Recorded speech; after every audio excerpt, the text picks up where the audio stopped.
Baik, bismillahirrahmanirrahim. Alhamdulillah wassalatu wassalamu ala Rasulillah wa ala alihi washabihi wa mawalah. Amma ba'd. Alhamdulillah, kawan-kawan yang semua dirahmati Allah Subhanahu wa taala. Kita bertemu kembali di podcast Al-Ansor TV ini. Dan insyaallah pada kesempatan pagi hari ini kita punya tamu yang istimewa. Dan beliau adalah Ustadz Muhammad Khalil. Begitu Ustadz ya? Nama lengkapnya? Ya, nama lengkapnya sebenarnya Muhammad Khalilur Rahman. Muhammad Khalilur Rahman. Iya, oh. Iya. Tapi biasanya Muhammad Khalil gitu aja Ustadz ya. Iya. Masya Allah. Gimana kabarnya Ustadz? Sehat Ustadz? Alhamdulillah sehat. Masya Allah. Baik, jadi tema pembahasan kita kali ini masalah apa kemarin ya? Masalah ngaji. Biar ngajimu nggak ambiar gitu Ustadz. Iya. Tapi sebelum itu mungkin kita perlu mengenal lebih dekat dengan antum Ustaz. Nama asli, nama lengkap Muhammad Khalilur Rahman. Iya. Kelahiran mana Ustaz? Kelahiran Jogja saya. Oh, kelahiran Jogja Ustaz. Iya, kelahiran Oh, Jogja. Masya Allah. Di PKU Muhammadiyah Jogja. Oh, di situ. Iya. Kemudian ini apa namanya? Saya dengar-dengar antum lama di Yaman. Jadi antum di Yaman tahun berapa Ustaz? Iya, kebetulan memang ikut keluarga ya. Abah sama umi saya berangkat. Waktu itu akhir tahun 99.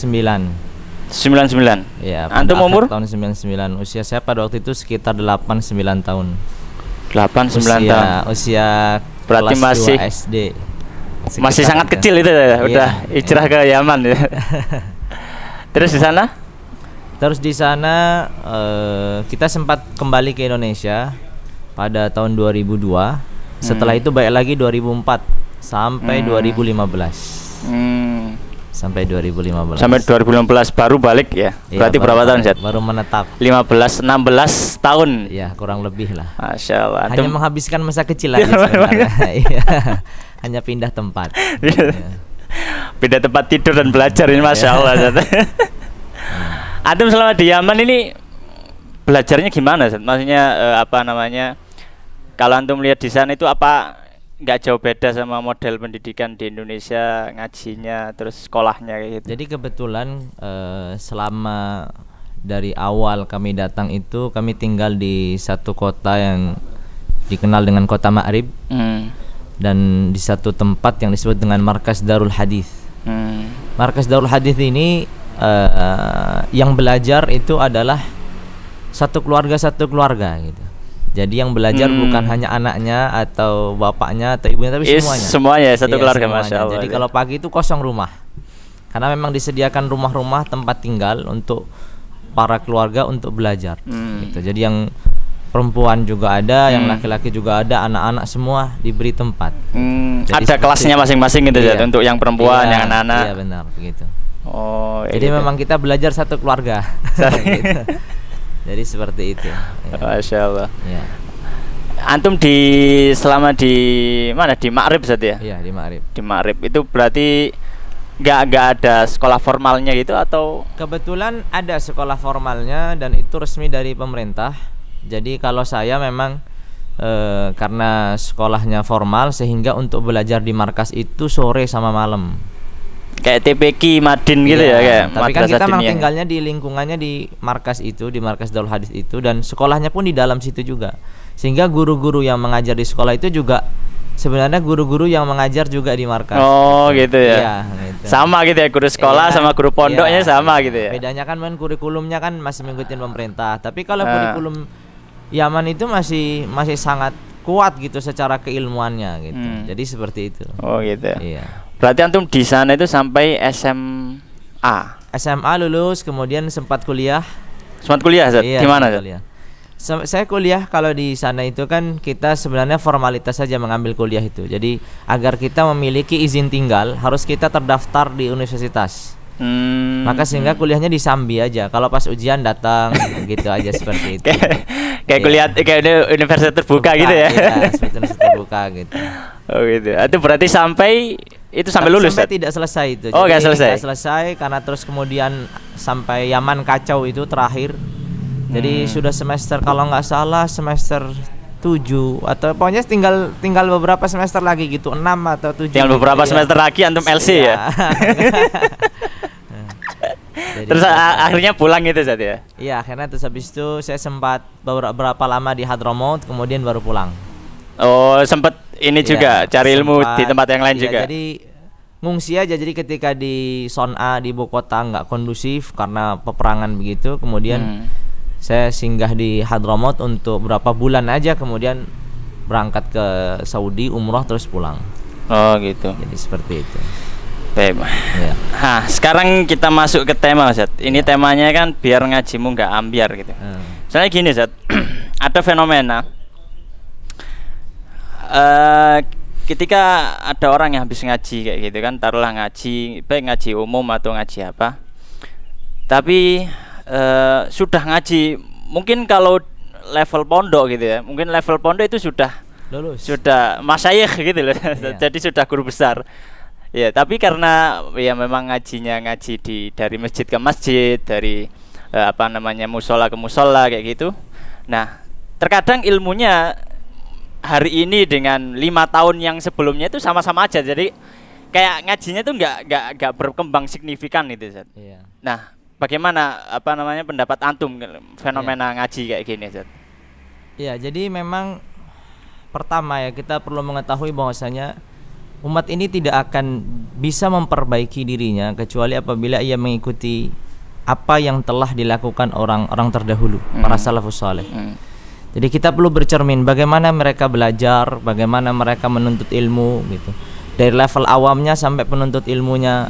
Kita perlu mencari tahu gitu, metode mereka seperti apa, kehidupan mereka seperti apa dalam mengenal ilmu dan menggeluti ilmu ini seperti apa. Dari situ kita akan bisa mengambil bahwasanya ternyata mungkin bisa jadi selama ini banyak yang ikut ngaji ke sana kemari itu memang tidak mendapatkan ilmunya yang menghasilkan karena memang metodenya yang salah. Ini metode ini sangat penting. Selain ya karena kita memang dalam belajar itu tidak terlepas dari seorang guru, juga begitu tidak terlepas dari metode, tidak terlepas juga dari lingkungan. Karena itu semua faktor pendukung gitu. Ya, lalu kemudian baru nanti tidak terlepas pula dari materi atau buku panduan yang akan dipelajarinya. Itu hal-hal yang penting sekali untuk diperhatikan. Misalkan dari seorang guru, kalau belajarnya pun tidak mendapatkan seorang guru yang benar-benar maksimal keilmuannya gitu. Atau memang ia ingin mengambil ilmu yang dasar dari guru yang menguasai ilmu dasar. Jadi tidak mesti harus belajar dari seorang guru yang menyempurnakan semua keilmuannya. Karena memang kebutuhannya ilmu dasar saja, maka cukup mendapatkan seorang guru yang benar-benar menguasai ilmu dasar saja gitu. Jadi sebenarnya kalau seandainya itu berkaitan dengan ilmu yang dasar gitu, sekalipun kita tidak mendapatkan guru yang ideal, andai kata seorang guru ini mendapatkan ilmu dasarnya itu sempurna gitu dan benar-benar menguasai ilmu dasar ini, maka cukup insyaallah gitu. Seorang itu lalu nanti akan naik pada kelas tahapan-tahapan berikutnya. Maka jadi seperti itu. Jadi memang ada kesalahan saya yang melihat gitu, metode belajar, kemudian metode mendapatkan guru, kemudian juga lingkungan yang kadang seringkali tidak kondusif, kemudian materi dan kitab yang dipelajarinya itu apa. Itu semua akan mungkin nanti rinciannya kita bahas bersama gitu. Ya, jadi seperti itu. Nah, iya Zat. Soalnya kalau kita lihat Zat, kebanyakan kalau ngaji-ngaji di di masjid atau apa, itu kan memang untuk menarik orang awam juga kan. Kita biasanya lebih ke arah tematik. Ya, jadi ya memang bahasanya Riyadhus Shalihin, bahasnya kitab-kitab yang sebenarnya kalau dikaji secara runut itu sebenarnya menghasilkan ilmu yang banyak. Cuma karena memang kan untuk menarik perhatian orang awam itu biasanya kita kaji secara tematik. Nah, fenomena pengajian yang tematik itu apa kira-kira memang bisa menghasilkan ilmu yang cukup gitu. Jadi memang ada fenomena sekarang dua kubu yang berbeda ya, antara yang pro dengan tematik dan pro yang dengan ngaji kitab. Ngaji kitab. Ya agar kita maksudnya tidak terarah kepada salah satu kubu. Memang kita jujur kita perlu yang tematik dan kita perlu yang ngaji kitab juga gitu. Jadi untuk para pemula agar mereka tertarik dengan kajian dan seterusnya tidak mungkin langsung buka kitab kan gitu. Tapi bagi mereka yang sudah tertarik dengan kajian ya jangan terus-terusan tematik terus gitu. Jadi memang ada setiap orang ada pasarnya sendiri-sendiri gitu. Tadi tidak selamanya kita harus ngaji kitab terus, tidak selamanya juga harus tematik terus. Ada, gitu. Ada pangsa pasarnya seperti itu. Jadi berbeda-beda, gitu. Iya, masya Allah. Nah, untuk ini Zat, untuk masalah sistem belajar yang yang ideal gitu, yang memang benar-benar bisa menghasilkan ilmu kafa ilmiah bagi seorang thalib lah, bisa dikatakan seperti itu. Kadang seorang thalib bingung Zat, menentukan saya mau belajar apa dulu gitu. Kadang kan kayak gitu. Saya mau belajar, kajian ini banyak sekali. Ada yang di sini hadis, ada di sini akidah, ada di sini ilmu bahasa Arab, ada yang macam-macam. Kadang karena kebingungan itu akhirnya dia datangi semuanya, dia ikuti semuanya, akhirnya dia yang dapatnya gak maksimal gitu ya. Ini dapat setengah, ini dapat setengah gitu. Menurut antum gimana Zat? Menentukan porsi untuk belajar kayak gitu. Pertama, kita hidup di zaman yang tidak ideal ya. Itu yang perlu kita sadari terlebih dahulu. Sehingga kita akan susah mendapatkan guru yang ideal, akan susah mendapatkan metode yang ideal, akan susah mendapatkan lingkungan yang ideal, akan susah mendapatkan kitab yang mungkin ideal dengan seluruh seluk-beluknya di dalamnya dibahas secara tuntas dan seterusnya. Ini perlu kita sadari lebih awal gitu.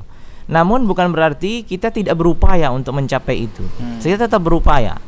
Sehingga saya sering ibaratkan bahwa ilmu itu membangun. Gitu. Ilmu itu membangun. Jadi makanya di sana ada istilah binaul ilmi wal ma'rifah. Membangun ilmu dan pengetahuan.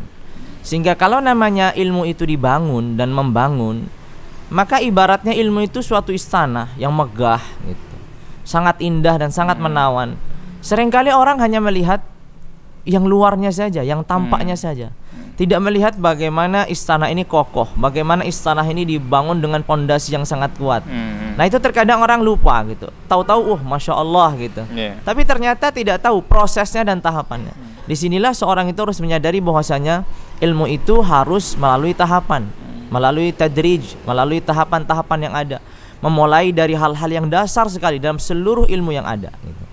Nah nanti kita mungkin akan bincangkan lebih detail gitu. Misalkan ilmu apa yang akan dimulai gitu. Karena kita juga perlu mengetahui bahwasanya seorang penuntut ilmu atau seorang talibul ilmi ini berbeda tahapannya. Ada tahapan orang awam, di mana orang awam ini tingkatannya dia tidak akan mencapai derajat seorang penuntut ilmu atau seorang alim.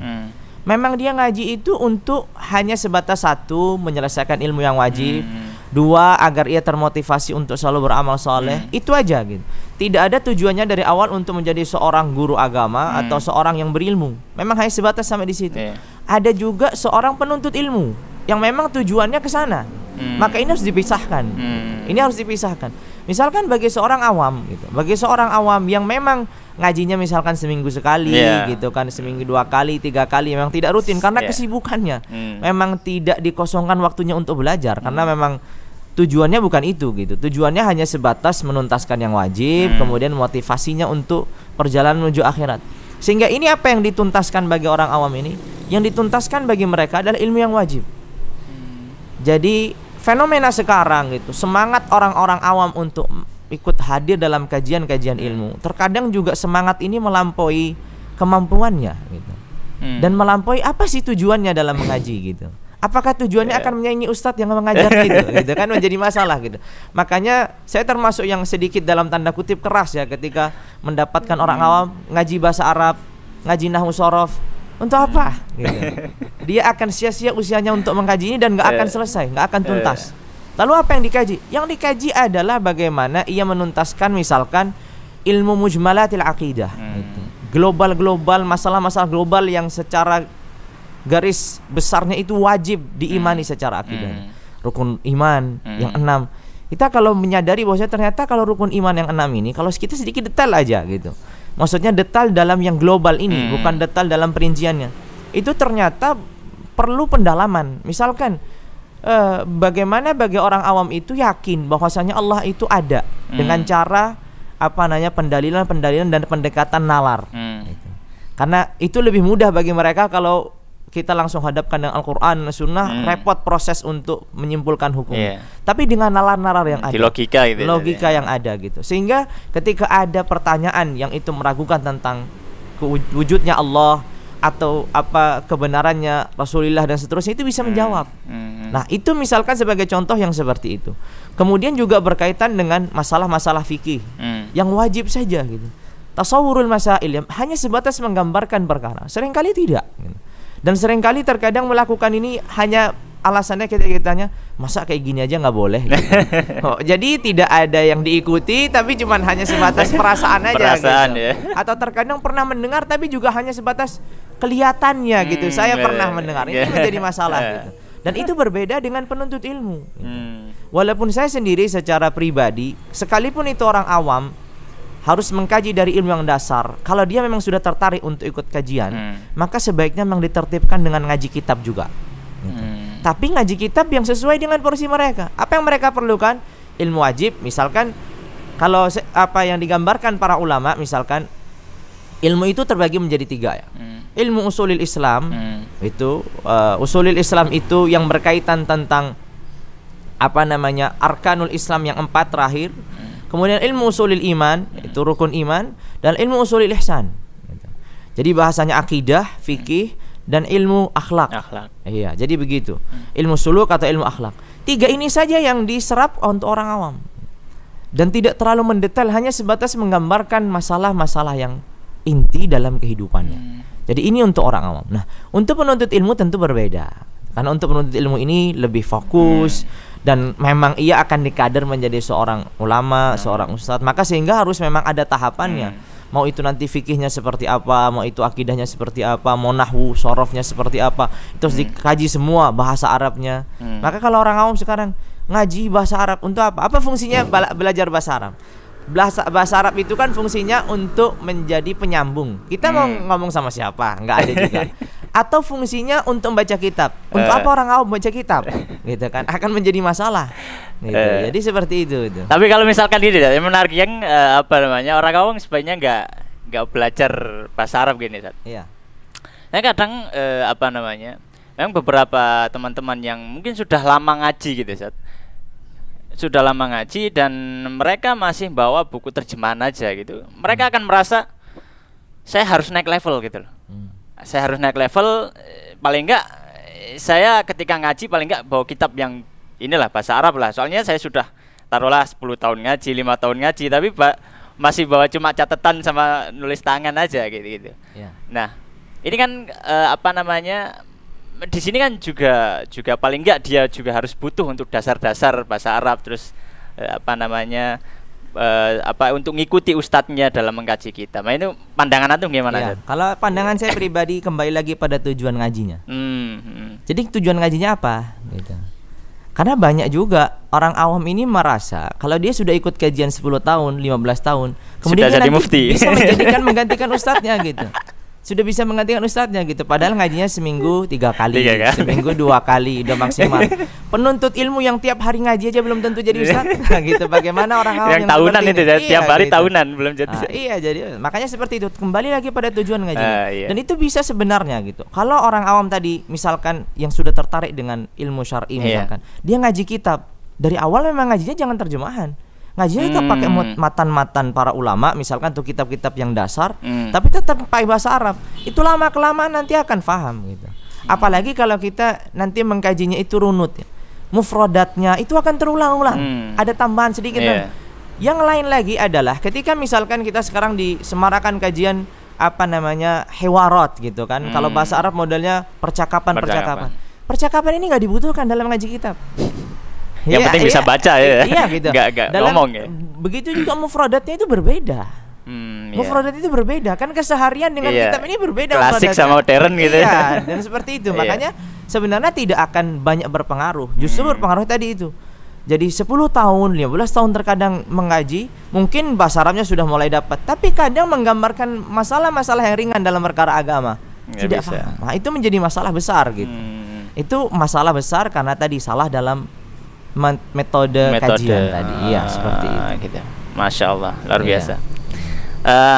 Nah, kalau tadi kita sudah banyak bahas tentang orang awam gimana sih supaya dia ngajinya itu benar-benar menghasilkan kayak gitu. Jadi memang dia harus fokus pada apa yang dia bisa amalkan gitu ya. Karena dia butuhnya untuk beramal, bukan untuk mengajarkan orang lain kan gitu. Nah, sekarang untuk penuntut ilmu yang memang dia dididik di pondok ya, atau taruhlah tempat tempat pendidikan seperti itu, tujuannya memang untuk mengajarkan ilmu yang didapat kepada orang lain. Ya. Nah, ini kan seperti yang antum katakan tadi, prosesnya berbeda. Iya, benar. Nah, ini gimana Zat? Menurut antum proses yang berbeda ini di sisi sebelum mananya? Sampai kepada penuntut ilmu, saya sebenarnya memiliki cita-cita untuk orang awam ini agar metode pembelajarannya juga rapi. Gitu. Gitu. Cita-cita saya adalah bagaimana kita nanti ya dilahirkan dari para penuntut ilmu ini. Gitu. Jadi karena penuntut ilmu ini kan kemampuannya juga beragam. Ada yang nanti akan menguasai rincian perkara masail yang bermacam-macam. Ini nanti tugasnya ya nanti fatwa dan ilmu dan seterusnya. Ada yang tugasnya dia hanya bisa menjelaskan perkara-perkara yang ringan dan dasar kepada orang awam. Sehingga cita-cita saya adalah orang awam ini ngajinya juga dirapikan. Salah satu bentuk caranya adalah misalkan kajian-kajian yang bentuknya ramai, dihadiri banyak orang, itu kan sebenarnya tidak efektif. Tablik akbar gitu ya. Iya, tablik akbar. Dia efektif mungkin untuk motivasi lah, oke, gitu, untuk ini semangat bagus. Branding mungkin branding tempatnya. Iya, dan seterusnya. Tapi kalau untuk dia nanti mengkaji hal-hal yang detail atau rinci dalam perkara sholat, fikih ibadah dan seterusnya, ini perlu fokus, perlu diulang-ulang gitu. Dan perlu kelas yang terbatas, bukan lagi kelas yang banyak yang hadir 100, 200. Jadi cukup 5 orang sampai 10 orang dari rumah ke rumah. Jadi ini sebenarnya angan-angan saya seperti itu gitu. Saya melihat ada beberapa misalkan lembaga kita ibaratnya seperti anak-anak belajar baca tulis, kan ada les-les seperti itu gitu. Jadi les agama yang dia hanya sebatas 3 orang 5 orang, tapi fokus dan menuntaskan ilmu yang wajib gitu. Dan ini insya Allah kalau dengan cara ini tentu butuh kader yang banyak gitu. Ya maka insya Allah bisa tuntas gitu. Jadi nanti kajian-kajian yang di masjid itu hanya untuk motivasi saja gitu. Tapi kajian-kajian yang bentuknya wajib itu sudah dituntaskan dalam level tadi. Tapi tentu ini masyru' besar gitu, perlu waktu yang panjang gitu. Cita-cita saya seperti itu. Nah kalau untuk masalah penuntut ilmu memang gitu. Penuntut ilmu ini memiliki proses yang panjang. Karena tadi ya ilmu itu kan membangun istana. Saya katakan bangun istana bukan rumah. Karena ilmu ini memang megah dan mewah gitu. Dan memang mulia dan agung sehingga membangunnya prosesnya panjang. Seperti orang bangun istana kan gak cepat. Dan mulai dari yang paling dasar pondasinya, kemudian akan memulai mana yang paling penting untuk dibangun awal, tiang-tiang misalkan, ngecor dulu mana yang dicor dan seterusnya, tidak langsung tiba-tiba membangun kamar, membangun apa gitu. Seperti itu juga para penuntut ilmu. Nah, para penuntut ilmu apa yang diperlukan? Apa yang diperlukan di awal belajarnya? Kalau di awal dia melangkah belajar, maka dia akan posisinya seperti orang awam tadi, yaitu menuntaskan ilmu wajib dulu. Jangan sampai penuntut ilmu dari awal langsung belajar nahwu, shorof dan seterusnya. Dia harus tuntas dulu ilmu wajibnya. Kalau ilmu wajibnya sudah tuntas, silahkan berikutnya memiliki belajar yang macam-macam. Tapi sekali lagi, apabila kita ingin belajar kita itu maksimal, maka belajarnya harus secara bertahap dan terus nyambung. Karena salah satu keutamaan atau keunggulan syariat ini atau ilmu agama Islam ini yang terus-menerus diwariskan adalah ilmu itu saling bersambungan, tarabut, ada keterikatan antara satu dengan yang lain. Maka tidak bisa dipisahkan. Begitu juga ilmu ini harus dituntaskan, tidak bisa setengah-setengah. Ngambil dari kitab ini bab ini aja, habis itu lompat lagi bab ini saja, itu nggak bisa. Akan saling berkaitan. Maka sehingga itu penting sekali bagi penuntut ilmu. Baik, Ustaz. Nah, ini Zat, tentang masalah penuntut ilmu yang ada di pondok atau yang di beberapa tempat seperti itu, tempat-tempat pendidikan memang kaderisasi kayak gitu, Zat. Ini kalau saya memandangnya itu ada sedikit perbedaan, Zat, antara model jamiah sama model pondok tradisional yang mahat, kayak gitu. Jadi kalau yang model universitas itu kan modelnya kayak gimana caranya kita dapat nilai, kemudian SKS terpenuhi, kayak gitu, Zat. Nah terkadang itu tidak tidak melihat kepada runutan, bahkan terkadang satu semester dengan semester lain itu kadang beda kitabnya kayak gitu. Bahkan bukan cuma kitabnya yang beda, mungkin mazhabnya juga beda gitu. Tapi pembahasannya masih satu karena memang tujuannya adalah babnya itu bukan kitabnya kayak gitu. Sedangkan kalau di pondok kan biasanya memang dari kitab ke kitab kayak gitu, Ustaz. Kitab, kemudian naik ke kitab berikutnya, kemudian naik sampai selesai satu kitab, baru selesai kitab, baru datang ke kitab berikutnya dan seterusnya. Nah ini pandangan antum, Ustaz, pandangan antum pribadi ya, melihat fenomena belajar yang seperti ini, mungkin ada kekurangan di sisi ini, kekurangan apa, kelebihan di sisi yang lain kayak gitu. Jadi seperti apa yang saya katakan tadi di awal, bahwasanya umat ini tidak akan bisa menjadi umat yang baik tanpa ia melihat para pendahulunya, metode mereka belajar seperti apa dan seterusnya. Dengan catatan kita juga tidak menafikan perkembangan zaman dengan kemudahan metode yang beragam, dengan sistem yang beragam dan seterusnya. Tapi ini yang saya amati setelah sekian lama ya, kemudian saya tinggal di Yaman, kemudian balik. Begitu juga perkembangan pondok pesantren. Jadi seperti antum tadi kan, bandingkan mungkin pondok pesantren kemudian di universitas seperti apa. Mungkin antum yang yang antum yang khususkan ini pondok pesantren yang bisa disebut dalam tanda kutip tradisional lah, atau pondok-pondok salafiyah gitu, yang masih menjaga ngaji kitabnya dari satu kitab ke kitab lain.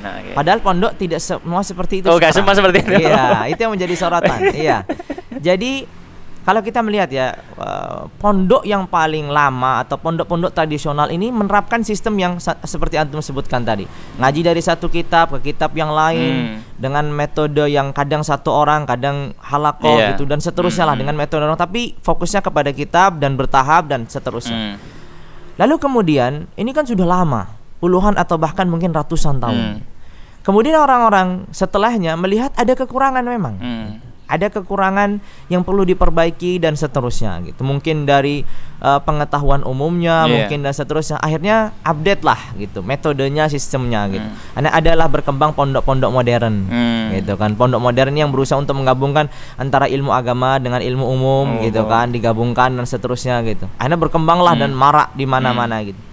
Setelah sekian lama ternyata pondok modern ini memiliki kekurangan juga gitu. Akhirnya datanglah orang-orang menginginkan sesuatu yang lebih gitu, sempurna. Karena mungkin waktu itu juga semarak, saya masih ingat mungkin 20 tahun atau 15 tahun yang lalu, semangat untuk membuka misalkan pondok-pondok tahfidz Al-Qur'an. Jadi tidak kepada pondok-pondok salafi yang fokus kepada ilmu kitab gitu. Tidak juga modern yang menggabungkan antara ilmu thaqafah Islamiyah dengan pengetahuan Islam dengan pengetahuan umum, tapi justru cenderungnya ke Al-Qur'an. Iya, mereka merasa ini Al-Qur'an nggak digarap sama pondok salafiyah, juga tidak digarap sama pondok modern. Gitu. Akhirnya ini kurang di Al-Qur'an. Berkembanglah rumah tahfidz, Darul Qur'an, rumah Qur'an di mana-mana, kan seperti itu. Ternyata setelah itu muncul lagi fenomena yang lain gitu. Ternyata sekarang sudah mulai banyak rumah Al-Qur'an, hafal Qur'an dan seterusnya. Akhirnya ternyata menyadari kekurangan. Ternyata Al-Quran itu nggak hanya sebatas menghafal, nggak hanya sebatas menyelesaikan Al-Quran. Ternyata ada metode pengucapan huruf dan seterusnya. Akhirnya lah datang yang disebut dengan brand ya, sekarang diangkat jadi merek bersanad gitu. Ini mulai lagi nih lebih menarik lagi, bukan hanya rumah Al-Quran tapi menghafal Al-Quran dengan sanad gitu kan. Jadi luar biasa. Ternyata setelah itu semua datang lagi dengan metode-metode yang baru, yang mungkin yang paling terakhir ini adalah metode mungkin ya, walaupun sebelumnya kan ada ya pondok, bukan pondok modern, misalkan SMPIT, SMA IT itu kan di zamannya pondok modern gitu. Pondok modern ini kan di pondok, kalau ini kan di luar gitu, tapi memadukan gitu. Jadi saya anggapnya ini sama gitu. Ketika ada Al-Qur'an, tahfidzul Qur'an, kemudian datang lagi yang paling mungkin terbaru, yang terakhir ini kutab. Ya, kutab-kutab yang dibangun, walaupun yang mengawali mungkin yang membomingkan Ustadz Budi Azhari, tapi sekarang sudah bukan hanya beliau gitu, semuanya di mana-mana kutab gitu. Dan ini kutab ini kan hanya waktu kelas tingkat SD. Setelah itu mau kemana? Setelah itu mau kemana? Gitu. Ternyata kalau kita mempelajari apa yang diajarkan di kutab, apa yang diajarkan di sini, nyambungnya itu kembali lagi ke pondok modern tradisional yang lama gitu. Hanya saja kita perlu gitu. Makanya kita ini memulai, jangan memulai sebagaimana orang-orang dulu memulai. Kita memulai di mana orang terdahulu itu berhenti. Maksudnya kita estafet. Apa yang mereka sudah lakukan, kita lanjutkan. Lanjutkan itu berarti dengan metode yang lama, tapi juga menyempurnakan dengan hal-hal yang baru. Apa sih kekurangannya? Misalkan di pondok tradisional, mohon maaf, kadang kurang rapi, kadang penertiban ininya kurang baik. Nah, itu dirapikan dengan metode yang sekarang, dengan gaya hidup yang sekarang seperti itu misalkan. Kadang mutabaah atau cara mengikuti santrinya seperti apa yang keluar masuk nggak jelas kadang. Nah, itu perlu dirapikan. Jadi hal-hal itu tidak bisa kita nafikan. Tapi kembali lagi, kalau untuk membangun seorang alim yang sesungguhnya adalah ketika seorang itu bisa mempelajari ilmu itu tuntas dari satu kitab ke kitab yang lainnya bertahap. Tentu tidak dinafikan juga memiliki guru yang berkualitas, itu penting. Karena pada akhirnya gurulah yang sangat faktor utama selain metode dan cara belajar itu yang sangat berpengaruh bagi seorang murid gitu. Jadi seperti itu, wallahu a'lam. Masya Allah, Ustaz. Ya. Luar biasa ini dialog sama antum, Ustaz. Banyak faedahnya, Ustaz. Iya. Nah, saya beberapa waktu yang lalu jadi ketemu sama kawan-kawan dari Jakarta gitu. Dengan fenomena yang sekarang update-nya para guru yang datang dari Timur Tengah. Setiap guru datang, keilmuannya semakin update gitu kan. Mereka bertanya, gimana Ustadz sekarang kita ngajinya terombang-ambing. Setiap datang guru lagi kita condong ke sana. Luar biasa ilmunya gitu. Datang ada lagi yang baru ikut sana. Iya, datang lagi. Saya sudah katakan sebenarnya dimulai dari gaya hidup yang salah. Kalau gaya hidup kita itu benar, insya Allah menuntut ilmunya juga benar. Jadi itu menata informasi. Bagaimana seseorang itu dalam kehidupannya bisa menata informasi. Segala sesuatu yang diterimanya dari berbagai macam informasi, entah itu ilmu, entah itu pengetahuan, entah apapun, itu kan tidak harus kita terima mentah-mentah, juga tidak harus kita tolak mentah-mentah. Kita punya filter, terima saja. Sebagaimana kita melihat berita kabar, mau dari berbagai macam televisi, kita terima aja. Terlepas mana yang benar, yang penting kita terima dulu. Gitu. Lalu kemudian nanti kita bandingkan dengan keilmuan kita dan seterusnya. Namun ada satu hal yang penting, yaitu adalah seorang itu harus memiliki satu guru yang dimulazamahnya, satu guru yang dilaziminya, satu guru yang dia ini dekat, yang diyakininya sebagai satu orang yang bertakwa, bertanggung jawab secara agama, dan yang kedua adalah memang dia berkualitas secara keilmuan. Guru inilah yang menjadi dasar untuk berjalan ke sana dan kemari. Sekalipun dia ngaji di sana, ngaji di sini, pada akhirnya dia kembali kepada guru ini. Yang di sana itu menjadi nata informasi aja sebenarnya gitu. Nah, kalau orang bisa menata informasi, dia tidak akan terombang-ambing. Jadi nggak mudah untuk terkecoh atau mudah ngikut sana ngikut sini gitu. Di sana lebih megah lagi. Di sana lebih megah lagi. Ada yang menarik gitu ya, pindah ke sana. Ada yang menarik pindah sana. Sedangkan ilmu itu dikatakan para ulama, ilmu itu memiliki syahwat. Gitu. Innalil ilmi tughyan ka tughyanil mal. Sesungguhnya ilmu itu memiliki keangkuhan sebagaimana keangkuhannya harta. Kan kalau kita ngeliat di sana kita bisnisnya lebih prospek nih, kita lari ke sana. Di sana lebih prospek, lari ke sana. Begitu juga kita menemukan guru yang ilmunya luar biasa, lari ke sana. Padahal ilmu itu bukan hanya sebatas menggali pengetahuan. Ilmu itu kita mencari yang paling bermanfaat. Kan itu gitu. Makanya doanya Nabi kan, Allahumma inni as'aluka ilman nafi'an. Bukan ilman katsiran. Bukan hanya sebatas banyak tapi bermanfaat. Jadi ini mungkin sedikit. Silakan. Ini Zat, ini kan antum kan sudah cukup lama gitu ya di Yaman. Ada hadis yang mungkin masyhur di kalangan penuntut ilmu bahwasanya Nabi SAW bersabda yang maknanya adalah bahwasanya fikih itu di Yaman, hikmah itu di Yaman. Saya tertarik dengan model belajar di Yaman. Itu memangnya seperti apa Ustaz? Sehingga Nabi SAW sampai memberikan penjelasan kalau mau cari hikmah di Yaman, cari fikih di Yaman. Ya, sebenarnya gimana Ustaz model pembelajaran orang-orang di Yaman gitu Ustaz? Jadi pertama hadis itu adalah al-fiqhu Yaman wal hikmatu Yamaniyah, kan begitu. Pertama yang perlu kita ketahui maksudnya al-fiqhu di situ, kita harus mengetahui bahwasanya mustalah atau istilah fikih ini pada zaman Nabi SAW berbeda dengan istilah fikih zaman kita. Ada bahasanya nudjul mustalahat, matangnya istilah. Di zaman Nabi SAW istilah fikih itu adalah kembali kepada istilah bahasa Arab, bukan kepada istilah orang-orang para ulama yang berikut yang mengkhususkan ilmu fikih itu dalam ibadat, muamalat dan seterusnya gitu kan penjabarannya. Tapi istilah di sini adalah memahami agama. Gitu. Memiliki semangat untuk memahami agama. Begitu juga al-hikmah. Hikmah sini maksudnya adalah kebijakan dalam bersikap dan seterusnya. Jadi itu pertama maksudnya Nabi SAW. Namun metode yang diterapkan selama kami di Yaman itu memang sangat masih terasa gitu. Ketika kita dulu berangkat dari Indonesia ke Yaman, kita akan mengira bahwasanya nanti di Yaman itu metode pembelajaran seperti di Indonesia dengan kelas-kelas, dengan tahapan-tahapan yang 1 tahun dan tidak naik kelas dan seterusnya begitu, seperti itu. Tapi ternyata justru metode kami di Yaman itu belajar seperti metode pondok-pondok klasik di sini. Gitu. Pada akhirnya kita tersadarkan ternyata sebenarnya jalan yang benar itu begitu. Gitu. Hanya saja mungkin ya tidak dinafikan segala sesuatu itu pasti ada kekurangan yang harus disempurnakan gitu. Sekalipun itu belajar di Yaman gitu, kami merasakan berapa tahun terjadi banyak perubahan gitu. Maksud perubahan itu ternyata metode ini masih kurang sempurna, disempurnakan lagi. Tapi dengan hal yang sama, dengan sistem halaqah, dengan sistem satu kitab menuju kitab yang lain, dengan sistem tidak membedakan usia tergantung kemampuan seseorang. Berarti yang dilihat kemampuannya, Bu, iya, bukan kemampuan, tidak bahkan usia. SD pun bisa duduk di majelisnya SMA gitu. Iya, saya ingat sekali. Suatu saat saya masih waktu SMA pada waktu itu. Saya ikut kelas atas gitu. Ini bukan apa-apa, cuman memang waktu itu karena hanya ada 2 kelas. Kelas yang atas, kelas yang para senior dan kelas yang junior. Kelas yang junior ini pemula sekali gitu. Alhamdulillah pada waktu itu saya sudah banyak belajar kitab-kitab lama kelas gitu. Senior gitu kan. Walaupun saya masih SMA pada waktu itu. Maka ada kawan gitu, orang Yaman gitu bertanya, "Kamu kenapa ikut kelas ini? Ikut aja kelas yang di bawah. Kamu akan cocok." Gitu. Saya bilang, "Nanti kita lihat nilai kita bagus mana." Jadi seperti itu, nilai kita bagus mana gitu. Ternyata setelah dilihat memang alhamdulillah gitu, tidak mengecewakan lah gitu.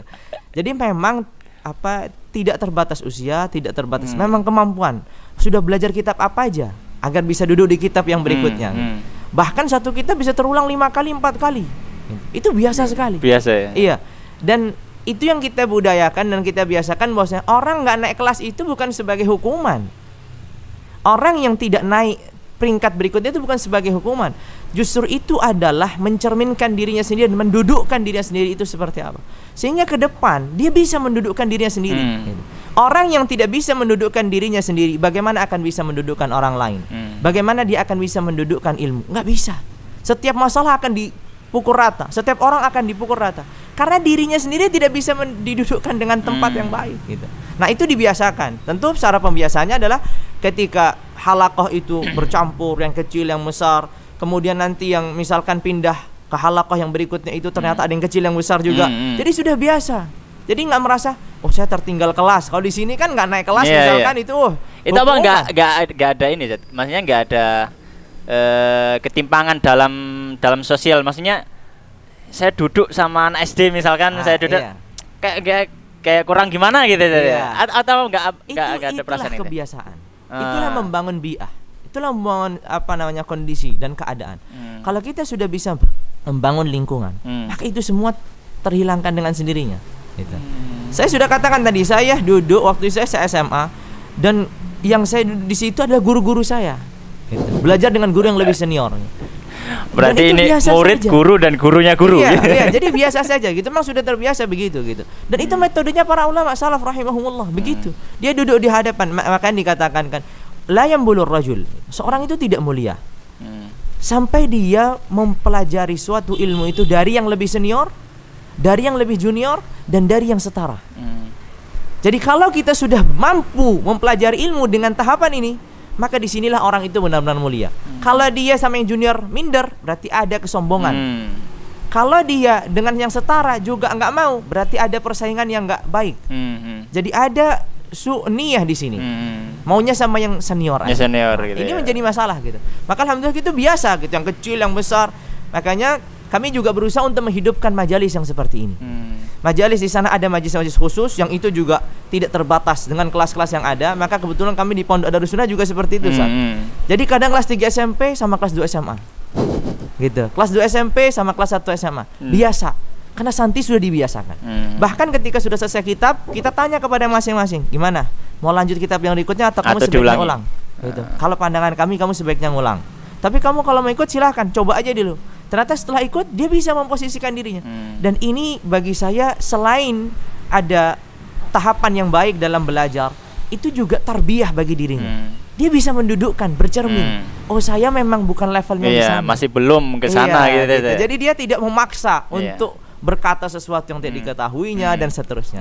Jadi ada sisi tarbiyahnya juga yang didapatkan dengan metode seperti ini. Masya Allah, Masya Allah. Jadi memang kurikulum mereka itu pakai kitab Ustaz ya. Oh ya, jelas kalau itu. Jadi memang tahapnya kelas kitab ini gitu ya. Misalkan nahwu misalkan dimulai dari ajrumiyah misalkan. Itu dasar sekali masalah ajrumiyah misalkan. Nanti kemudian naik misalkan mutammimah al-ajrumiyah biasa digunakan seperti itu. Naik lagi misalkan qatrun nada dengan sudah mulai syarahnya gitu. Naik lagi misalkan sampai alfiyah dengan syarahnya. Jadi ada tahapannya gitu. Walaupun jadi terkadang orang jadi mulazamah itu ada kurikulum yang baku, enggak. Gitu. Kitab itu berkembang, kurikulum itu berkembang. Gitu. Kayak kami terapkan itu dan usahakan jadi dinamis saja. Gitu. Kebutuhan santri itu di mana? Gitu.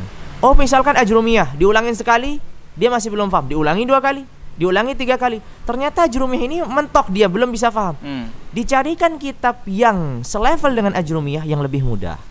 Gitu. Misalkan sebagai contoh gitu. Misalkan ada kitab yang lain yang ditulis Syekh Sulaiman Al-Uyuni, Sulaiman bin Abdul Aziz Al-Uyuni misalkan An-Nahwu Shaghir. Itu sebagai solusi lain. Atau misalkan metode Al-Miftah punyanya Sidogiri misalkan, itu metode lain. Jadi beragam saja. Yang penting dia tahapan dasar itu dapat gitu. Bisa naik pada level berikutnya. Misalkan level berikutnya mutammimah. Setelah diajarkan mutammimah sekali 2 kali kan bosan kadang gitu. Oke lah kita ganti suasana mencari kitab yang lain. Tapi levelnya masih sama. Kitabnya juga kitab turath, maksudnya kitab literasi yang dipelajari juga, bukan lebih condongnya kita berupaya untuk tidak menggunakan kitab kontemporer memang dengan metode yang sangat dimudahkan dan seterusnya enggak gitu. Jadi memang ada sedikit upaya bagi seorang siswa itu untuk memahami gitu. Makanya kitab dicarikan kitab yang lain misalkan pakai Muqaddimal Azhariyah yang masih selevel misalkan. Dan seterusnya. Qatar misalkan sudah berkali-kali enggak bisa, mungkin kitabnya pakai Syudurudz Dzahab misalkan. Jadi kan ada yang setara-setara seperti itu. Jadi kami seperti itu di negeri Yaman gitu. Masya Allah. Jadi memang lebih mirip ke pondok tradisional gitu. Sangat. Ya itu pondok tradisional sebenarnya. Dengan gambaran yang berbeda dan mungkin komunitas yang berbeda. Iya, jadi seperti itu gitu. Dan bahasa penyampaian yang berbeda juga Pak. Dengan bahasa Arab mungkin dan seterusnya gitu. Masya Allah Zat. Nah, mungkin terakhir ini Zat ya. Terakhir, mungkin nasihat dan wasiat antum untuk para penuntut ilmu baik yang awam lah, terlalu awam, kemudian juga untuk yang levelnya ini level santri atau penuntut ilmu itu, supaya mereka benar-benar paham gimana cara menata bangunan ilmu yang dia pelajari kayak gitu. Jadi ini juga biar ngajinya nggak ambiar. Nggak ambiar gitu. Bercerai-berai. Iya, nggak konsentrasi kan itu kan maksud dari ambiar. Jadi biar konsentrasi, jadi fokus gitu. Nah, ilmu itu membutuhkan fokus. Gitu. Jadi bagi orang awam yang memang tujuan mengkajinya adalah bagaimana dia memotivasi untuk beramal soleh, bagaimana memutuskan ilmu yang wajib, maka dahulukan ilmu yang paling penting. Dalam kehidupan ini ada ilmu-ilmu yang fardhu ain, yang harus bagi setiap muslim mempelajarinya. Dan yang menjadi masalah memang terkadang tidak semua ustadz siap untuk mengajarkan ilmu ini. Karena sebagian guru kita memandangnya orang awam itu sudah paham. Atau sebagian yang lain mereka akan bosan kalau diulang-ulang. Gitu. Padahal bisa jadi hal yang dasar mereka belum paham. Karena ngajinya rame gitu kan. Kadang pas ini ngantuk, pas ini pergi kemana, pas ini. Jadi tidak tersampaikan secara tuntas. Itu perlu pengulangan. Makanya tadi saya katakan, efektifnya orang awam itu ngajinya juga terbatas sebagaimana para santri. Kan santri ngajinya juga nggak 100 orang gitu kan, kecuali kalau memang itu disebut kalau di tempat kami dars am, dars umum untuk semua hadir. Bacanya ya biasanya raqaiq aja, Riyadhus Shalihin gitu kan, yang bukan ilmu yang ekstrak gitu, yang susah. Tapi kalau ilmu yang sudah perlu pendetailan, perlu fokus, ya ngajinya terbatas 15, 10, 20 orang. Kalau orang awam bisa begini juga halaqah gitu. Dibuat seperti ini maka sangat luar biasa gitu. Jadi memulai dari hal-hal yang dasar gitu. Merumuskan akidah yang dasar. Apa sih yang harus dipelajari mereka gitu. Lalu kemudian fikih yang mendasar, apa sih yang harus dipelajari mereka gitu. Lalu kemudian misalkan tadi ilmu suluk atau ilmu akhlak, apa sih yang harus dipelajari mereka. Itu dituntaskan aja. Penggambaran setiap perkara dan masail yang ringan-ringan. Karena ternyata terbukti banyak sekali hal-hal orang sudah ngaji 5 tahun, 10 tahun, hal dasar tidak tersentuh. Maka sekali lagi kembali. Dan jangan pernah juga merasakan, saya sudah ngaji lama, masa saya kembali lagi. Itu kan sebenarnya ia tidak bisa memposisikan dirinya. Dia tidak tahu kalau dirinya tidak tahu. Wa min a'jabil asya'i annaka la tadri wa annaka la tadri bi annaka la tadri. Nah, gitu jadi. Hal yang sangat aneh gitu. Ketika seorang itu tidak tahu dan ia tidak tahu bahwa dirinya tidak tahu. Nah, itu menjadi masalah kan, dikatakan itu namanya jahlun murakkab. Ya kuadrat gitu, merasa dia sudah belajar banyak sehingga masa kita belajar lagi kepada Tohara, masa diulangi gitu. padahal perinciannya luar biasa di sana begitu. Ini untuk orang awam jadi seperti itu. Mengkaji seperti itu. Dan nasihat saya adalah bagi orang awam agar tidak tercerai-berai menerima informasinya, ia menjadikan guru khusus. Jadi harus ada satu guru khusus yang ia hanya merujuk kepadanya. Karena ini tahapan awal begitu.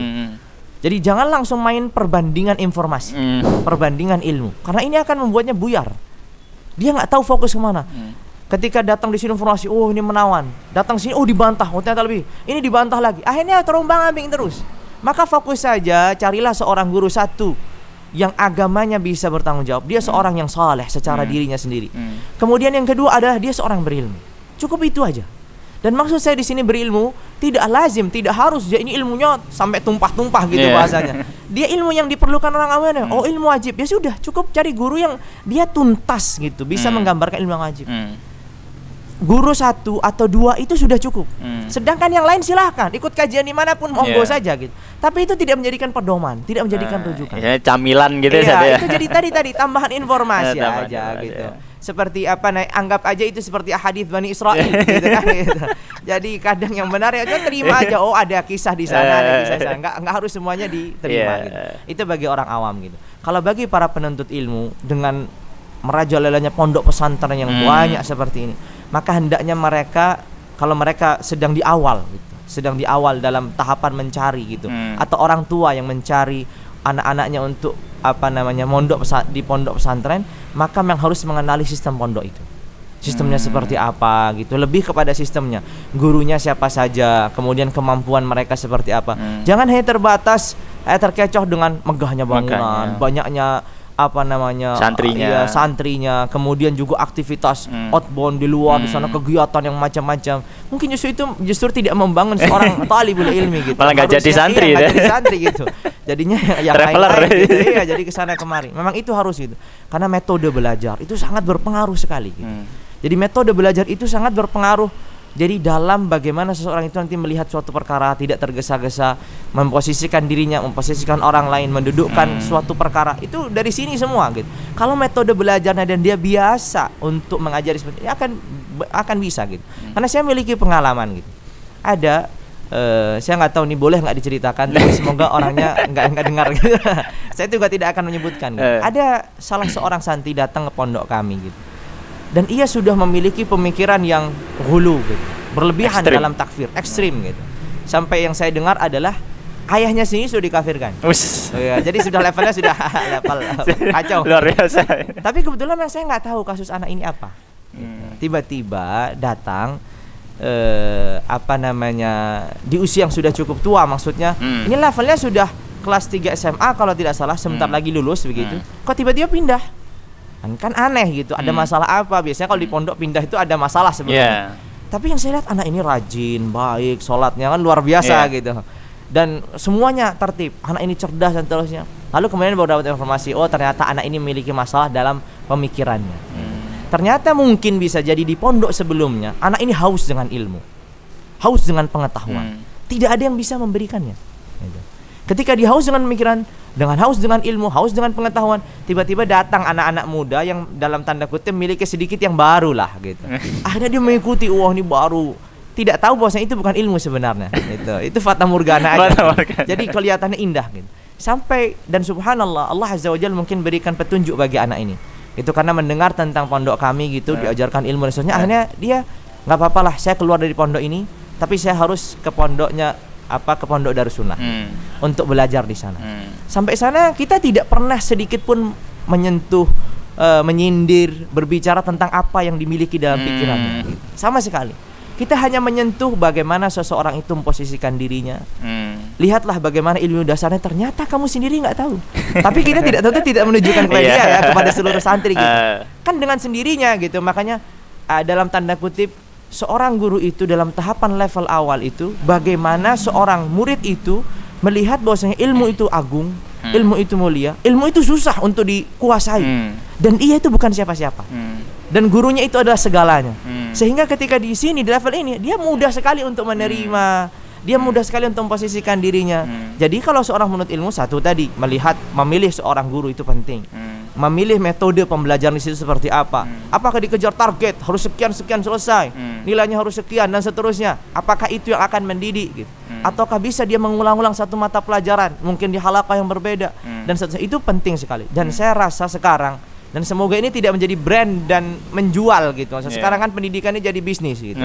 Adalah berkembang setidaknya di Solo Raya gitu, di tempat kami sudah mulai berkembang pondok-pondok yang sistemnya seperti sistemnya pondok salafiyah yang lama, dengan upaya tradisional, dengan upaya menghindari kesalahan-kesalahan yang ada. Gitu. Misalkan diisi dari sisi akhlaknya, ya, diisi dari sisi adabnya. Kita kalau melihat sekarang pondok-pondok ini susah mendapatkan itu gitu, kecuali pondok-pondok salafiyah atau tradisional sangat luar biasa gitu kan mendapatkan itu. Tapi mungkin dari sisi mungkin semangat ibadahnya masih kurang. Misalkan di pondok-pondok tradisional ini sebagiannya setidaknya. Nah, ini kita bagaimana memotivasi mereka dari sholat malamnya, dari sholat qobliyah ba'diyahnya, dari mana mereka itu menjaga marwahnya sebagai seorang santri. Itu yang kita ini. Saya rasa ini sekarang sedang berkembang. Dan mungkin 5 tahun, 10 tahun ke depan ini akan banyak. Karena saya sudah merasa sekarang pondok mulazamah. Ini bagi saya sebenarnya bahaya. Bukan bahayanya dari sisi apa gitu. Dari sisi jangan-jangan ini nanti jadi terulang lagi brand aja gitu. Orang yang tidak pernah melakukan sistem mulazamah tidak tahu apa itu mulazamah, yang penting jualan aja gitu. Ini repot itu. Jadi seperti itu nasihat saya, dan butuh waktu yang lama, butuh mulazamah dengan seorang guru. Seperti para salaf, tidak mereka diizinkan untuk keluar dari halaqahnya untuk berfatwa, untuk mengajar, kecuali dapat izin daripada guru. Imam Malik kan tidak berfatwa kecuali 70 dari guru-gurunya sudah memberikan izin gitu. Sekarang siapa yang sudah memberikan izin? Belum diberikan izin yang sudah berfatwa. Itu menjadi masalah gitu. Jadi seperti itu, wallahu a'lam bishawab. Masyaallah. Jazakumullah khairan atas faedahnya yang luar biasa ini, dan alhamdulillah sangat-sangat berbobot kalau kita pada hari ini ya. Semoga memberikan manfaat juga kepada kami pribadi dan juga teman-teman yang menyaksikan yang ada di sini. Amin. Dan mungkin kita tutup dengan doa kafaratul majelis. Subhanakallahumma bihamdika asyhadu an la ilaha illa anta astaghfiruka wa atubu ilaik. Atas kurangnya kami mohon maaf. Qul qouli hadza wa astaghfirullah li wa lakum. Assalamualaikum warahmatullahi wabarakatuh. Waalaikumsalam warahmatullahi wabarakatuh.